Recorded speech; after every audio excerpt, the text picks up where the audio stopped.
శివాయ.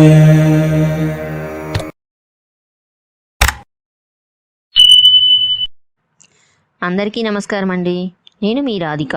ప్రతిరోజు నేను పెట్టే వీడియోస్ చూస్తూ నాకు ఎంతో సపోర్ట్ చేస్తున్న మీ అందరికీ థ్యాంక్ యూ సో మచ్ అండి.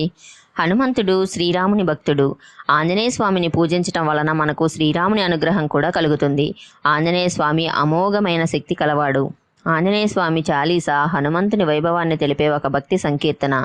ఎంతో శక్తివంతమైన ఈ హనుమాన్ చాలీసాను మన సూరంపాలెం భజన బృందం వాళ్ళు తిరుపతి కొండపైకి చేరాలని, ఆ వెంకటరమణుని చూడాలని అనే ఒక మంచి భక్తి పాట స్టైల్లో ఎంత బాగా పాడారో మీరే చూడండి. ఈ వీడియో మీకు నచ్చితే తప్పకుండా లైక్ చేయండి, షేర్ చేయండి. ఫ్రీ టైం రాధిక యూట్యూబ్ ఛానల్ని సబ్స్క్రైబ్ చేయండి. Thank you so much.